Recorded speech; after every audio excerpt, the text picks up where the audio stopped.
श्रीमद् भागवत महापुराण सुनने वाले सभी श्रोताओं को राधे राधे।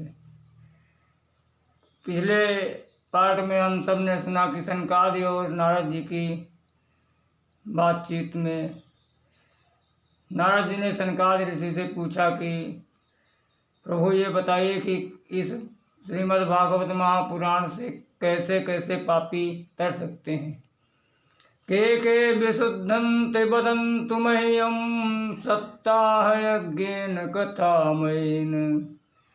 तब सनकादि ऋषि कहते हैं कि नारद जी, कैसे कैसे पापी की तो बातें छोड़ दो। जिसने जीवन भर पाप ही किया हो, कुछ किया ही नहीं हो, पापियों की स्पर्धा में नंबर 1 का जो पापी हो, वो भी इस श्रीमद् भागवत पुराण के सप्ताह विधि श्रवण से मुक्त हो सकता है।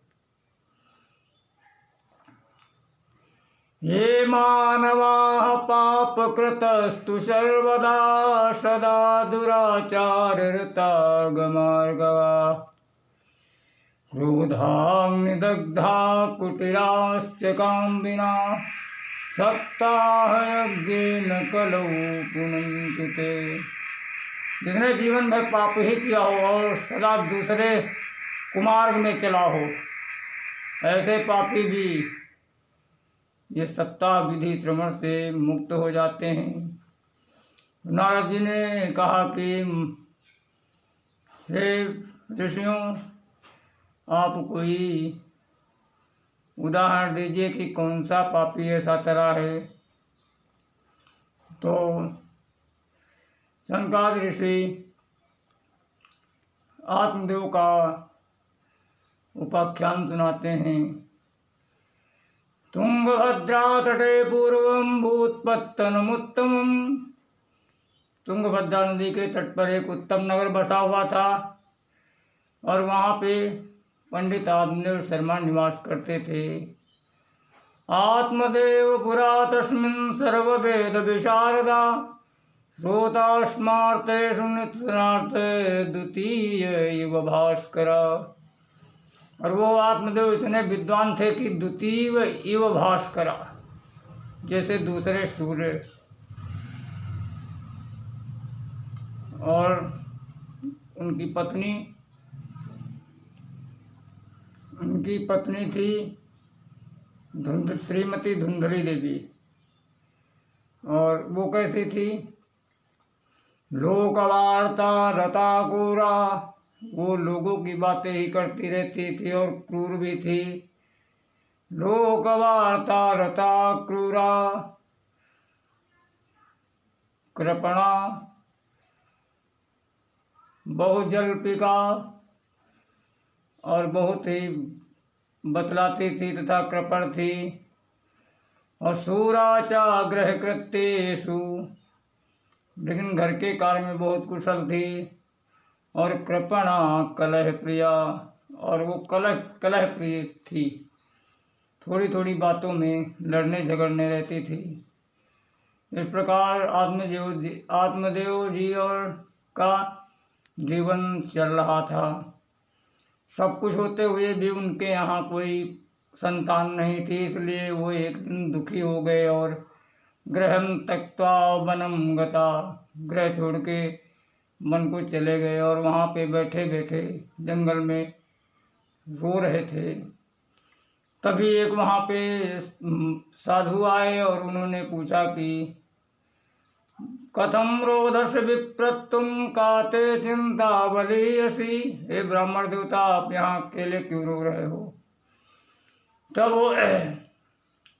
तब आत्मदेव जी ने कहा कि किम रमी में ऋषे दुखम पूर्व पापेन संजिता। क्या बताऊं ऋषि, हे मुनि, मेरे पूर्व पापों का उदय हुआ और मेरे कोई भी संतान नहीं है, इसके लिए मैं बहुत दुखी हूँ। धिग्रहम प्रजाहीनम धिग्धनम चा प्रजा बिना धिग्धनम धिक्कुलम चानपत्यस्ते धिक्कुलम संतति बिना।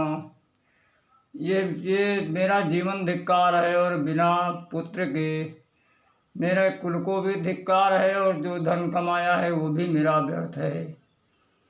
और तब उस महात्मा ने ब्राह्मण से कहा कि ब्राह्मण, मुंचाज्ञानम प्रजारूपम बलिष्ठा कर्मणो गति विवेकम तो समासाद्य त्यज संसार वासिन। ये बेटा बेटी में पुत्र मिलेगा ऐसा तुम ये छोड़ दो, क्योंकि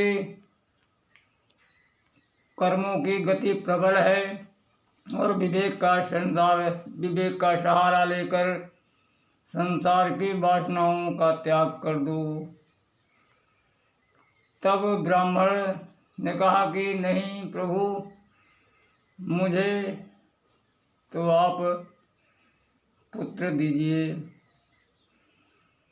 तब महात्मा ने कहा कि सुनुते विप्रम ते अद्य तु प्रारब्धम विलोकितम।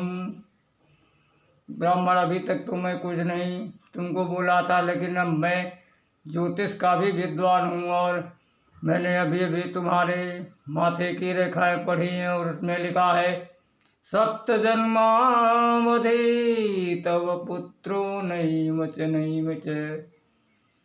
इस जन्म में तो का 7 जन्म तक भी तुम्हारे कोई पुत्र नहीं होगा। इतना सुनते ही ब्राह्मण ने उस महात्मा के सामने ही धरती पे बहुत तेज सिर पटका। तब महात्मा ने कहा, अरे ब्राह्मण देवता क्या कर रहे हो, मर जाओगे। तब ब्राह्मण ने कहा, मरने तो मैं आया था, तो अभी तक तो मैं 1 जन्म के लिए ही रो रहा था और तुमने 7 जन्मों का दुख बढ़ा दिया। अब तुम मुझे पुत्र दो, नहीं तो मैं नोचत्यजाम्यहं त्वदग्रेषु प्राणास्तुदग्रे शोकमूर्छिता। तुम मुझे पुत्र दो, नहीं तो मैं तुम्हारे सामने ही अब इतनी बार इतनी तेज से धरती पे सिर पटकूंगा कि मैं तो मर ही जाऊंगा और तुम्हें ब्रह्म हत्या भी लग जाएगी। जब ऐसा ब्राह्मण ने कहा तो महात्मा ने सोचा कि मैंने फर्जी में ही ब्रह्म हत्या मोल ले लिया। तब महात्मा ने अपने दयालु स्वभाव के कारण झोले से एक फल निकाला और आत्मदेव को देते हुए कहा, इदं वत्स पतनयातुम ततः पुत्रो भविष्यति। ये ब्राह्मण, ये फल तुम अपनी पत्नी को खिला देना और भगवान ने चाहा तो पुत्र होगा। जब इस प्रकार ब्राह्मण को फल मिल गया और सन्यासी चले गए, तब ब्राह्मण फल लेकर घर आया और तेज से चिल्लाया, अरे सुनती हो। तो धुंधली बाहर निकली, सोची कि आज सुबह से ही बाहर गए, लगता बहुत तगड़ा माल लेके आए हैं। तब उसने कहा कि बोलो। तब आत्मदेव जी ने तुरंत ही उसको फल देते हुए कहा कि अरे ये फल एक सिद्ध सन्यासी से बाबा से लेके आया हूँ और इसे खा लोगी तो तुम्हारे पुत्र होगा। तब धुंधली ने सोचा कि ये लगता है कोई किसी बाबा से फल बनवा के लाए हैं और जिससे मैं इनके पीछे पीछे चलूँ। ऐसा कर उसने तुरंत ही कहा कि ठीक है, अच्छा फल को रख दो और नहा धो के शुद्ध होके तब खाऊंगी। ऐसा कहके उसने फल रख लिया और पंडित जी गांव में बताने चले गए कि आज एक शुद्ध महात्मा मिले थे और उन्होंने फल दिया और मैं अपने घर लेके आया। अब इधर धुंधली फल लेके बैठी हुई थी कि इतने में ही उसकी पड़ोसन आ गई। बोली, बहन क्या कर रही। बोली, तो खूब आ गई, आज मेरे पति देव ये देखो फल लेके आए और कह रही इसे खाएगी तो बच्चा हो जाएगा। तो पड़ोसन ने कहा, हाँ बाबा बैरागियों में तो बहुत शक्ति होती है और फल खा ले, अगर बच्चा होएगा तो हो जाएगा, नहीं तो नुकसान तो करेगा नहीं। फिर उसने धुंधली ने कहा कि फल भक्षेण गर्भस्याद गर्भेणोदर वृद्धिता। बहन, अगर मैंने फल खा लिया और गर्भ हो गया तो मेरा पेट बढ़ जाएगा और स्वल्प भक्षम ततो शक्ति गृह कार्यम कथम भवे। और कम खाऊंगी तो घर का काम कौन करेगा। अब अगले पाठ में